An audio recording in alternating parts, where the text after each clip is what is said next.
we will start streaming and I will start recording right as soon as I find that button. Y'all behave yourself. Yeah, exactly. Get it all out now. I'm already recording. Am I already recording? No, more.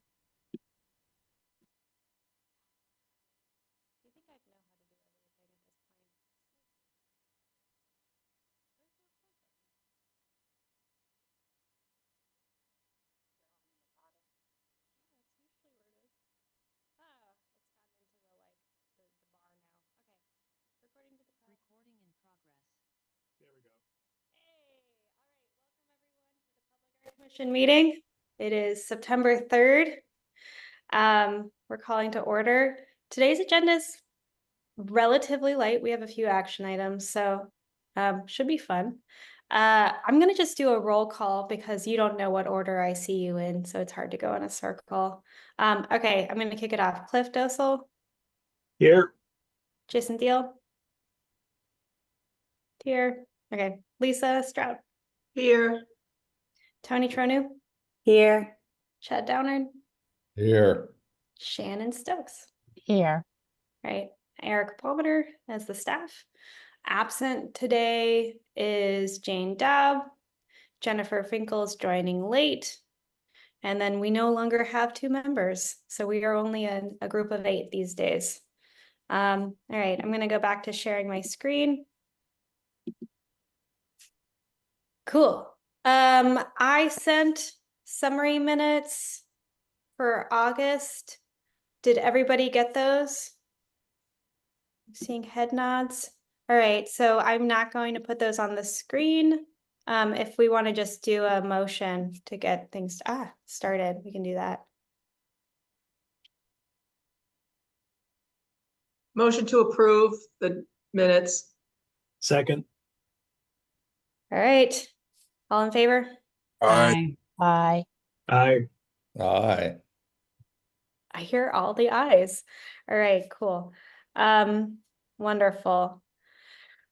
All right, so let's go into that skipped it. PAC admin updates. So just kind of going through the next few months for what we've decided in terms of what we're doing.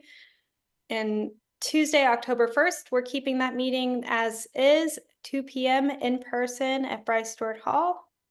And then as of last meeting, we made the motion to move the November meeting off of Election Day to that Monday, November 4th at 3 p.m. And that's also in person. So it's just a reminder for everyone. Does anybody have any issues with that? All right, looking good. All right. So then the really big question is, we kind of brought this up last time, and it was whether Tuesdays at 2 is the best for recruiting new members or just kind of good for people's schedules in general. Monday came up. I'm all for moving it to Monday as well. I made sure that there are no public meetings that conflict with it. So we're not facing any issues on the city county side. So with that in mind, do people prefer 3 p.m. or 4 p.m. for a meeting? Kind of keeping in mind that 3 for me. 3. 3. And this will be first Mondays of the month. Yeah. Yeah, I concur. 3. I should be able to make it by 3. I get done teaching my class at School of the Arts at 2:50, I think, or 2:45 this year. So I should be able to make it. I might be running in right at the last minute, but 3 is actually better for me as well. Okay. And then Shannon, that was a yes to 3. All right. I'm hoping Jane can do 3. I know that that's better. Mondays are better, right, Tony? Yeah, because I mean, Piedmont Crossman's closed anyways on Mondays. Perfect. And then Jennifer said she didn't have any issues. So do y'all want to just make a motion then that moving ahead, we are going to do Monday meetings at 3 p.m. I will make a motion that we are going to move our meetings to Monday, the first Monday of the month at 3 p.m. There's Monday, meeting at 3 p.m. Anyone I'll second? second. Okay, Chad, Is that starting in December? starting in December.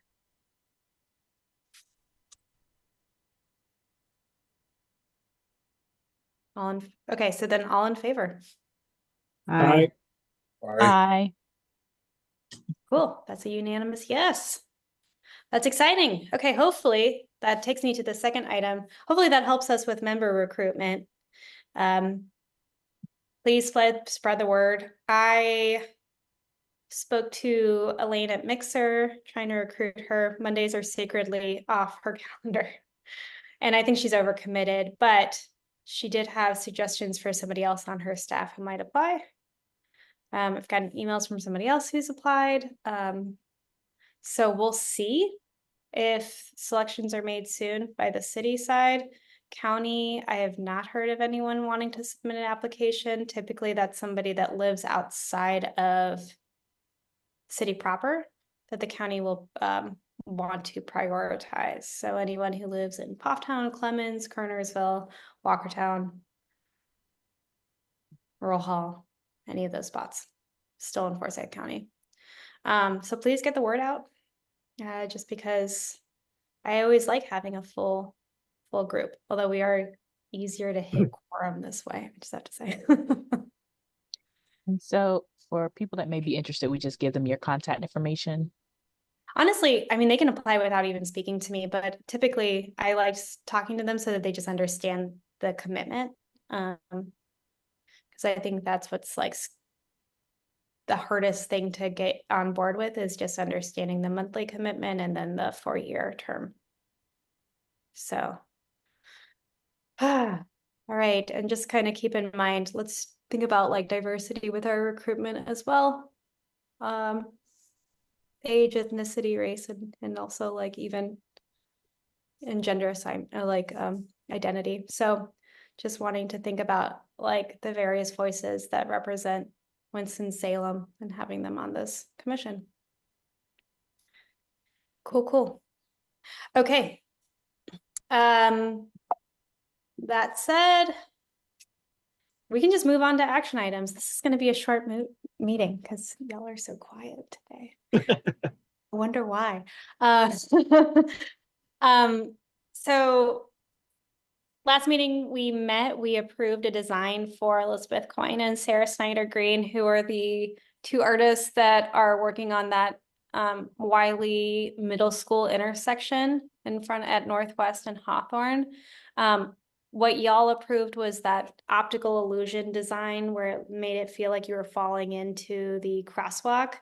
When I went to DOT, they pointed me to a new rule from NCDOT that pretty much said no optical illusions because it is proven to cause car accidents and actually be more dangerous for pedestrians and drivers.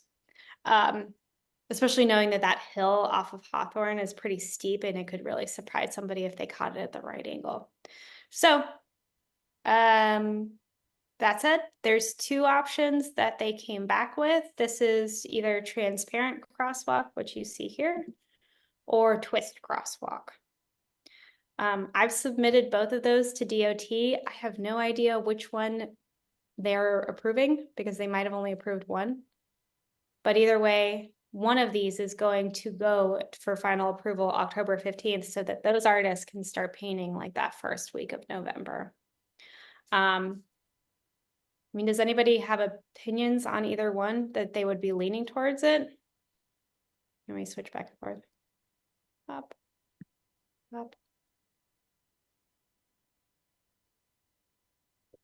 I think both of them are fine. I mean, I think that my preference would be the transparent, but I mean, they've worked so hard to get something approved and it's such a great deed that I don't think either one of these is offensive. So, Yeah.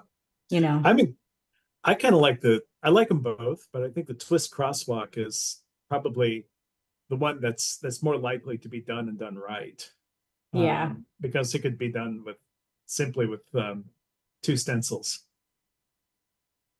Yeah, Yeah. so true. Yeah. And they are going to have volunteers helping for the painting. Yeah. So there's a big thing. That was my thought, was that it's fewer colors that they're buying with Twist. Yeah. So they can just really ensure that they get enough to do multiple coats too, that way. I agree with Cliff. And I know how important that is to him. Thanks.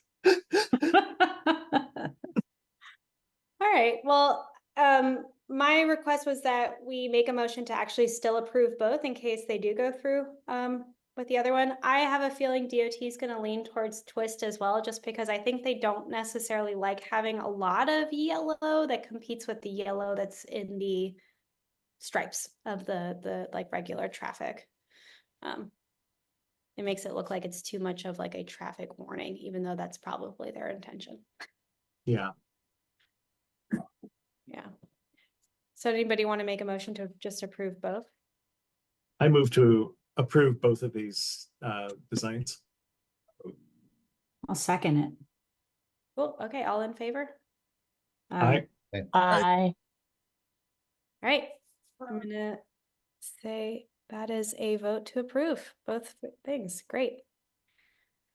Let me move to the next one. All right, so then finally we're getting some headway on the Boston Therman utility boxes. I am sending out an ICA today to the printer and installer for these, and then I have gotten 4 of our contracts through.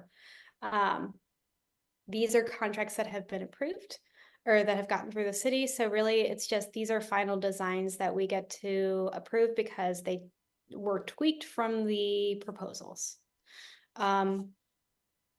This one, so the next 3 are Leo Rucker pieces. I'm gonna just make it so that we do a simple motion to approve all of Leo Rucker's designs instead of the individual ones. So I'll just go through them. This one is going to be on the box. It's at Northwest Boulevard and University Parkway, kind of catty corner to the Bojangles at that intersection. It's a traffic box. It's pretty tall. It has a unique little top like this. It's pretty skinny. The request with this one was that we just slide Sam over so that he's not in any of the folds and that his face is uninterrupted. So that was a resizing of Sam and a shift. He did have another figure here. There was concern on my part that NCDOT was going to get upset. We added another figure because they wanted to know approvals of like consent to likeness, but also that figure would have then been facing the bushes towards nobody. And I thought that kind of does a disservice to the other person. So that's one, just kind of keep that squared away. All right, number 2. This originally had 2 kids' faces here that were a little bit weird on the contrast. The artist just decided to do a zoomed out picture of kids playing in the street. This is Lafayette Cook. He is the first principal. I don't know if he was the first principal. He was a principal at Cook Elementary, and then it was renamed in his name once he passed away. So this is the school, is a church that's on Thurman, that's right across from Paisley's entrance. So this is going to be Northwest Boulevard and Thurman Street, right under that railroad overpass when you're kind of going up towards Thurman Street up the hill, right near the gas hopper. That is no longer the gas hopper. I think it's lost that name. Such a shame. Great sign. It was a great sign. Yeah. All right. And then this is the last of Leo's updates. He had misspelled the word Boston Thurman on the first design. So we just asked that he updated that. And we asked for more contrast. I remember Shannon asking for more contrast on the buildings. I think this is the most I've gotten. He'd done a total redesign, but once again, because this was NCDOT, I was a little concerned about having to go through a whole new approval process with them. So I said, don't make such drastic changes. Let's stick with what you've done and what the requests were. So that's that. This will be on 14th Street, right across or right in front of that Habitat for Humanity location that's on University Parkway. Not the one that's further down at University and like where the Goodwill is, but this is a small Habitat office. All right, so then all 3, any comments, concerns? On the last 2, are those folded at all, or are they just the front of These will be box. folded. Yeah, so Boston Thurman might get a weird wraparound. Yeah, and also that face on the second. That one, I think, though, is going to be, it is a box that is pretty rectangular. So because he's put it at the end, I think it's going to be squarely within the folds. Oy. Sorry about that. So I will make those comments, though, make sure that they do not get, the face doesn't get in the cold folds.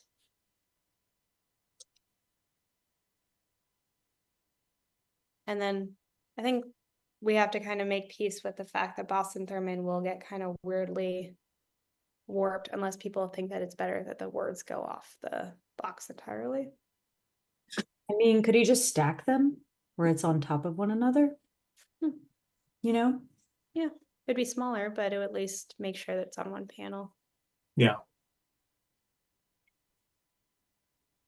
Okay. Stack the word. Okay, so then right now, edit requests for final design is that nothing on this. This is Mhm. good. Ensure that the face of Lafayette Cook is still preserved with on one panel. And then for this one, change the word so that Boston Thurman's read on one panel as well. Yeah.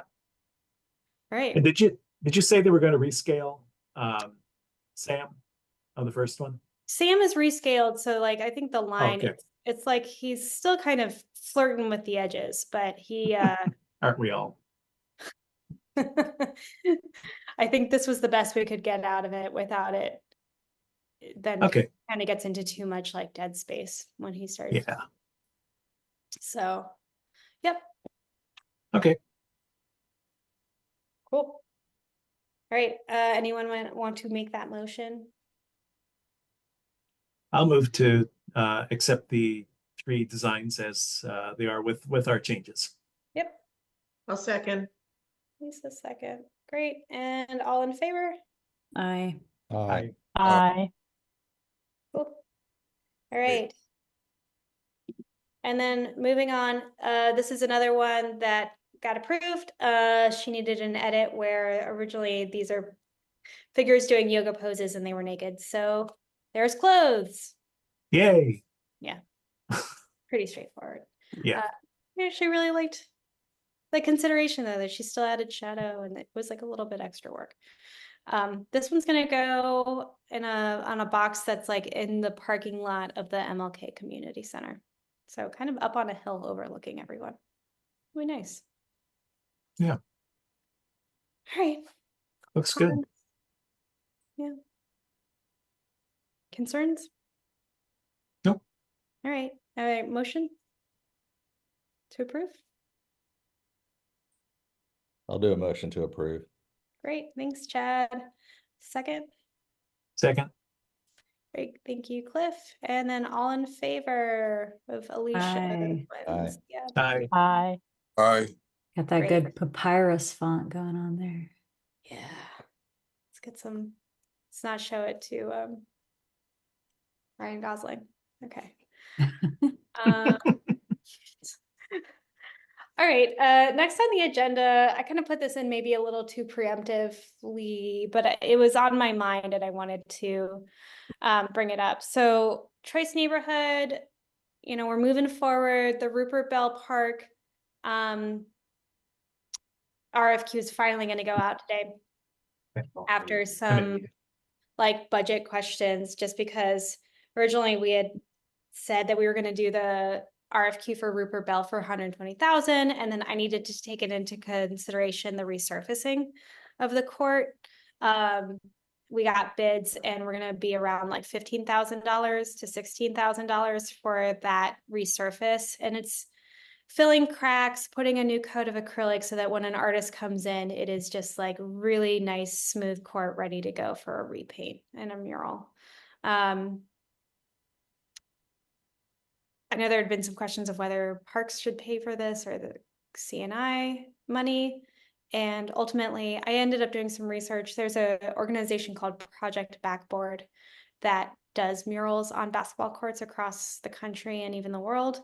And they like very much put that as step one, resurface, paint, you know, you have to fundraise as part of your budget to put this in. And since the courts were never gonna get resurfaced if we weren't coming to paint a mural. This was not in the parks budget, so I felt okay about spending that money and knocking Rupert Bell Park down to $100,000 mural, just taking that away. And giving us some buffer so that if we want to get new backboards or pay for some repairs on the benches alongside those, that everything kind of comes in within that budget. The other thing we're doing is Brown School Lofts. Chad and Jennifer were part of that meeting. That was a very enlightening meeting because we met with 2 members of HAWS, Housing Authority Winston-Salem, who had a lot to say about like community involvement and whether we're actually talking to the residents enough. I've definitely not gotten the word out enough about these projects because in my mind, it's been project by project that we start reaching out to people. So then that's what brought up this question of, do we want to try to do some bigger outreach like days in community centers in the city in East Winston, like within the like CNI boundaries, to introduce all of our projects that are going to happen, get feedback, and see whether we want to change anything.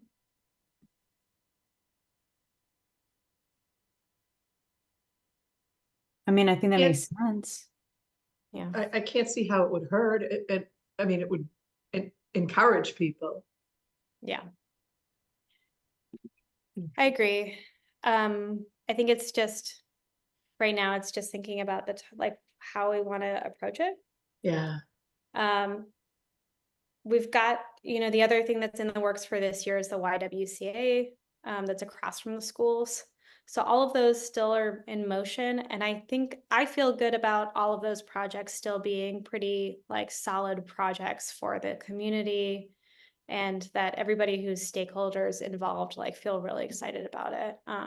We know we're reaching kids that are like doing aftercare on a major thoroughway for the YWCA mural, for Brown School Lofts. I feel like it's just makes sense that we're using CNA money on some of the communities there that initial money was going towards.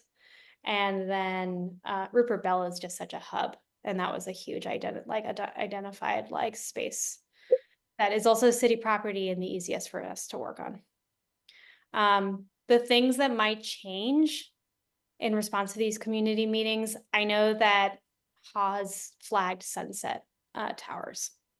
Those are those were the really tall, like public housing, like apartments that are on MLK, really close to the CBS and the Campare. And it's blue and gray and white right now. And apparently it's getting a resurfacing, potentially remodeling. So then they were like, we wouldn't want a mural on this building. We're doing all this other work on it. So I guess really it's a question of, we're going to talk about all our upcoming projects, and it's like when and where and how do members want to be involved? Because this will include like everything we scouted for, correct? Like all the things on Liberty Street. I think it would be good to at least have some type of community conversation. Yeah. Yeah. From our project, from Arts for Everybody, with the water tank on Liberty Street, I thought the community conversations were well received and informative, and I think people are looking to engage, especially as changes are happening. So yeah, I think it could be a positive thing. I guess it's like, I'm trying to think about timing. Do you guys think that this is something to shoot for in October, or is this more of, because like November, December, I don't know why that always feels so difficult, just because things start to pop up a lot more with holidays. I think October is great because it's like already people are wanting to come out because it's just a little bit cooler. There's something about people wanting to be involved. But if you get in that sweet spot of October before you feel overwhelmed with the holidays, Yeah. seem to be more willing to participate. Right. And that gives us enough time to like get the word out and like really get some flyers up and try to get the word out for people to come. We have to think about where we want to host it as well. Whether this is something, I know that Arts for Everybody did a lot of stuff in the Cleveland Avenue homes, like kind of community room. but that might be shut down already. There's the Brown School Lofts Community Room, and then there's also just like going to MLK Center or the Rupert Bell like Center, Community Center. So I might do some research on my end. And then my thoughts had always been for community things to try to like get a lot of pictures up on the wall and let people respond the way we've done with our, did anybody attend any of the Forward 2045 meetings? Right. Well, in those meetings, the planning department had boards that had pictures and a lot of Post-it note sticker options. So it was vote with stickers. Yes, I did. There Yeah. you go. Mhm. Thank you. Yeah. So I don't know. Tony, did you feel like that was an effective way of like getting kind of people to interact? Yeah, because everybody was there to chat too, and you just kind of come in at your own time. And yeah, I think I went to the one that was at the Millennium Center. Okay. And it was nice because they just had giant Post-it notes with a question on it, and you could answer it with your Post-it notes. Yeah, I thought it was a really fun, interactive way to have your voice heard about the city. Cool. So I think if anything, I had maps kind of in the works, so we can think about like having some big printouts. And I think what I would want then is for us to think about a date for all of us that as many members as possible can be there, so that when people are coming up to a board and asking questions of like, what do you envision? What does it mean to have a sculpture? What is a shade structure? Like asking a lot of the technical questions of what we already have imagined and being able to engage with people about those topics and have those conversations. And also just get honest feedback so that we can then maybe that's something to do pre annual retreat so that we can really then get together and talk about what we heard. Does that sound good to people? Yeah. Yeah, and the one Yeah. thing that I was going to mention too is, just, having the experience of working with the Boston Thurman neighborhood community is maybe identify some people within the community on the east side to help us, figure out where to have this meeting. And then also, I think if we engage, community leaders over there in a, positive way, I think they'll help get people to wherever we want to have this meeting, and maybe even have some ideas about timing and those types of things. So. Okay. Yep. So I'm having a meeting with some of the Haas people. So I think that's going to be helpful to talk to them about that. And I will think about timing for everyone's calendars because that can always be tricky. Yeah. I Do just they like- have a space in the new building they're moving, like a larger gathering space? Brown School Lofts has a nice community room, but it is not super large. It is cozy. Well, I was thinking like housing authority, because I know they're moving back. Yeah, they're moving into that building that's right next to Sunrise, and I don't know whether that has a community room, so I can ask them whether they would have that, because that's like my hopeful is that talking to Katya to see whether we can get in there. Yeah, that sounds good. Kind of taking everyone's notes, and I'll just let you know, probably more via email, or so that we're not totally behind, or like that I'm not like running into all of your schedules October 1st and realizing that what I said isn't going to work. Okay, so that's kind of more of a touch base. I'm not too, there's not much action we can do right now. All right, that moves us on to project updates. This is a short and sweet meeting. So Callidium, they were approved for their organization-led like project call so that we would paint those whispering dishes. Y'all approved that, or Hieronymus is going to paint them. We're just in the process of contracting Hieronymus. I'm trying to figure out some permissions because the dishes are in a plaza that is the city's been like on a 50-year loan to the county, and the county has a understanding with Callidium that it's just a lot of layers that are all lawyer involved. Okay, but otherwise we're trying to contract, and hopefully that will get painted by October 1st. Open call, all of the artists you guys approved last round are working. I've been getting invoices, so they're getting paid on like kind of like incremental levels for their work and getting stuff out there. So we're gonna see a lot going up by November, is my belief. Some people were just waiting for it to cool down so that they could paint outdoors. Other people, are just actually starting. I know that Caroline Paul, like on her Instagram, actually like did a mini reel where she, in the background, you saw one of the designs that she's been working on for this. It was so exciting. Boston Thurman, I gave you guys the utility box updates. We have one other call in the works right now that's not a call, in the sense that it's not open, it's an invitation. That committee invited 4 artists to respond. 3 said yes. One of those artists had been a big time firm that the committee was like, let's just send out an invitation and see what they say. And they said no. It was actually really interesting to find out. So a firm that is big, they do a lot of things, but I wouldn't say they are like name recognized, had a minimum of $300,000 for any project.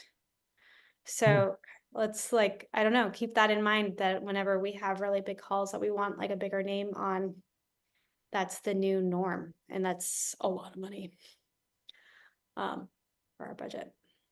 Okay. Professional development with Mixer keeps getting rescheduled. I cannot get a date that everyone is, I thought we were going to be able to do it in September, and one of the artists is going to be in Philly all month. So then we're moving it to October, and I was hoping to do it at the beginning of October, and now I'm finding out that the director of Mixer is not around then, so it might be mid to late October now. So no solid date yet, but that's really frustrating because that was supposed to happen a while ago. So do you really want that to happen in October when we're trying to do community meetings and? I know. I'd That's a rather lot. I know, but I'd rather stack my time in person, so I'm okay with it. Okay. It's like the other thing about Mixer that's been a little bit of a wrench is that the whole reason we started out with this Mixer collaboration was in order to get people who have little to no experience with mural making an opportunity to paint at Mixer and like go through a process of painting and like learning and sizing their work up so that they would have portfolio items that they could then apply for open call with. So it's like, I feel like Mixer has to happen before open call because that was the whole reason that Elaine got excited about it. And now this is like pushing back open call. That said, Kelly has repeatedly told me, like, why are you doing open call when you guys have so many other projects in the works? But I feel like it's an obligation to the city. So it might just be that this kind of pushes us back though to like a November, December open call, that it's still within the annual year, but it's like really at the end. And I don't know, just pushes back our timeline. That said, man, open call. I don't know. It's going to be a lot of work. I would love to have examples of projects that are finished for applying artists though, from Winston-Salem artists, so that they get a sense of what actually got it selected last year. Okay. Rupert Bell Park, I gave you guys all the updates already. Brown School Loft, same thing. Call's about to go out. That was a good call or meeting with the Haas people who kind of are representative of somebody who talks to the residents daily, works with them, really gave us a lot of insight onto like what would work and what doesn't work for that building. Clemens Library. I was about to write an email to the artists to be like, what is going on? I'm on the email interactions with them and like a construction person with the county that put the hole in the ground waiting for the base. There is a hole in the ground at the library. It is waiting. There has been rebar sent to the like county and it is ready. There is a base ready. The county manager just sent an email to the artist saying, you need to give me a solid date that is your final date for install, because once again, they didn't hit their September date. So I think this is a new county manager that is going to have less patience and it might be their last chance. that said, a lot has already been paid to them, so hoping they get it done. Yes. Would be good. Be great. Yeah, we're not gonna work with that artist again. Haynes Mall Boulevard Bus Shelter. Right now, that's just like in the works with the engineer. So we have a structural engineer that we hired, Mead Willis, who happened to be the structural engineer who also worked on Dandelion. So he's getting that fall radius for the bus shelter. He's actually feeling pretty hopeful about it getting through NCDOT approval. The thing that the last meeting was with me and the artist and him, and he pretty much told us that the way that he thinks it's going to get through is that they're going to reinforce more of the base of the shelter, ask for a few more like welds and kind of cross supports so that the structure base is a little heavier and more supportive of a top loading thing. My conversation with this engineer and the artist was the artist felt really comfortable adding those extra additions. So we might actually just contract him separately as doing support, like structural support work, and then the actual sculpture, since I'm not adding that to his artist fee. So if that all goes through, we might have a sculpture on Haynes Mall Boulevard that I think Yay. people are going to have a lot of opinions on and maybe be negative, but it will be a really, I love it. And I know that the committee loved it and the commission loved it. So we'll defend it. Yeah. Cliff will be the best defender. Okay, Delta Arts mural. I finally got like a letter from the chair that like says the ED can sign everything. So contract is gonna go out, and so is a new MOA with the Delta Arts. We are gonna make it so that Delta Arts is responsible for any maintenance of that sculpture, of that mural on their building.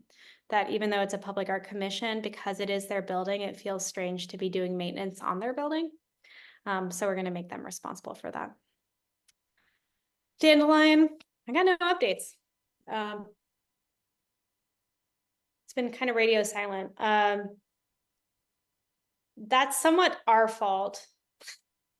Because now that we have a new marketing department, in the sense that the old leadership is gone,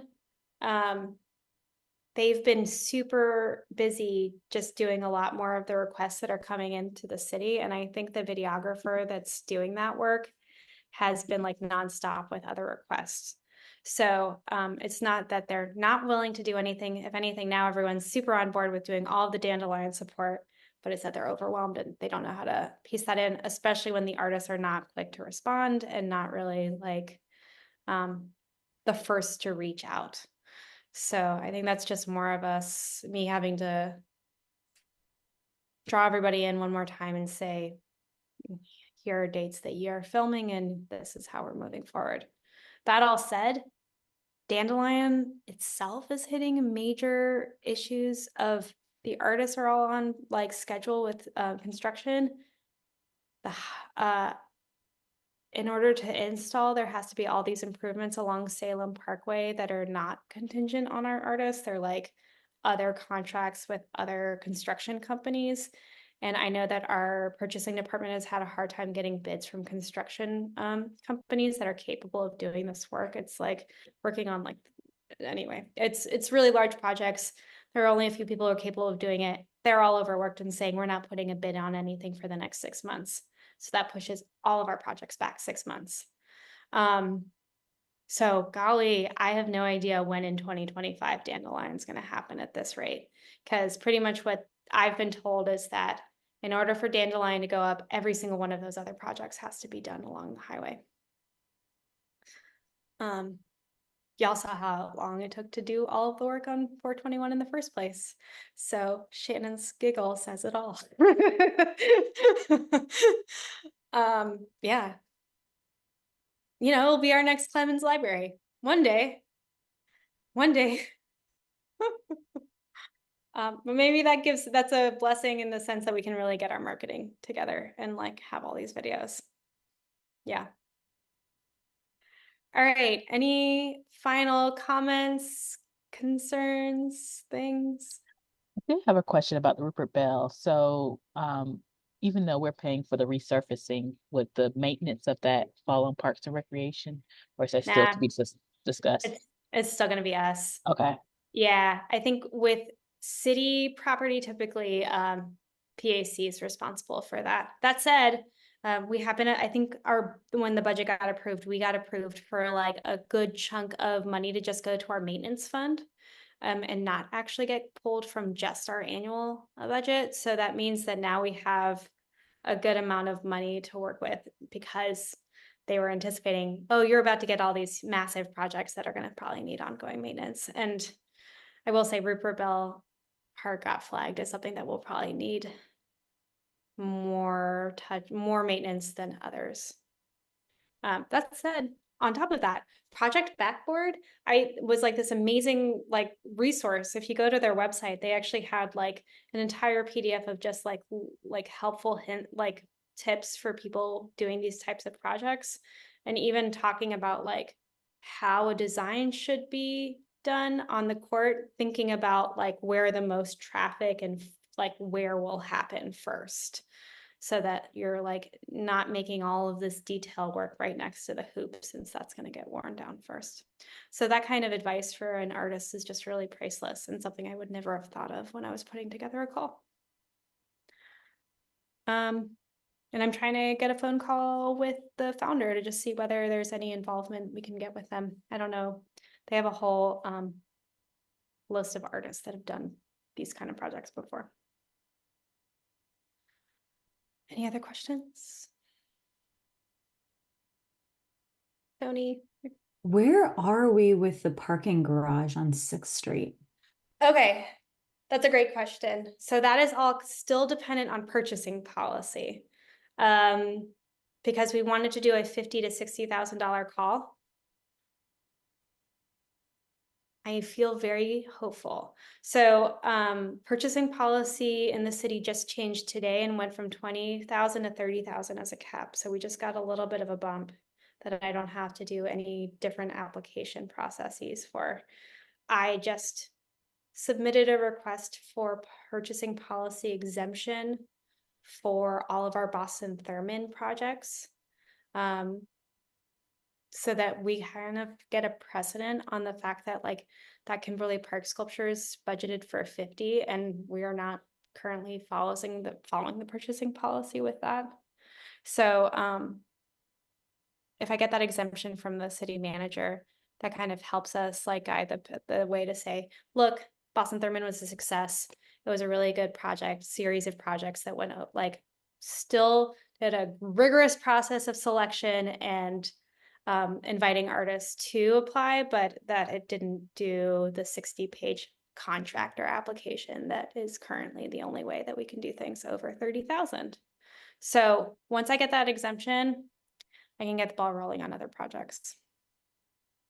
Yeah, but I'm feeling hopeful, y'all. The red tape is getting cut slowly. Yeah, Lisa. So maybe I missed this, but what's going on with Lead Girls? Lead Girls, all right, I wrote them and asked for an update so that I could have one for this meeting. They said they met with that building owner that we suggested, and they had to circle back. I don't know what the conversation was. They wouldn't tell me. I'm guessing it didn't go well. It's a bummer. So they said they're going to move on to Urban League. Yeah. I had mentioned that Urban League has a wall that is like a blank canvas, and it just seems like it would fit right in line with that project. And they wanted something really big. So, I mean, not really big, but you know what I mean? Like they didn't want anything in the way, like a window or something. And so it's just tough because there's not a whole lot of walls Downtown. where they want to be. And who knows if they'll approve, because Urban League's very protective of their property. But I think it could be really cool. All right, I want to talk to you offline about what the other response was, but okay, that's good to know. Yeah, so I mean, as we said with that organization-led project call, it's on the organization to find the wall and do that work, so they're still working on it. It's too bad. I know they wanted this done by October, but they're learning. And it's so good. Like the artwork is It's it's so going to good. be really quality. Yeah. They need to. The other thought had been, did somebody suggest this in the last meeting that they reach out to Arts for Art's sake about just being on the concrete wall? Yeah. I don't know if I've gotten that back to them. So I should tell them that because it's a temporary thing, but at least it's something. And maybe it actually helps whatever building owner to see that and then get excited for that to be repeated and larger. All right. All right. Any final? Jason, do you have anything? All right. All right, then I am going to call the meeting. Recording is stopping. Hey, Erica, can I, Recording stopped. after the meeting, can I ask you a quick question? Yeah, I think if I just want to can I confirm that we are no longer streaming, Larry?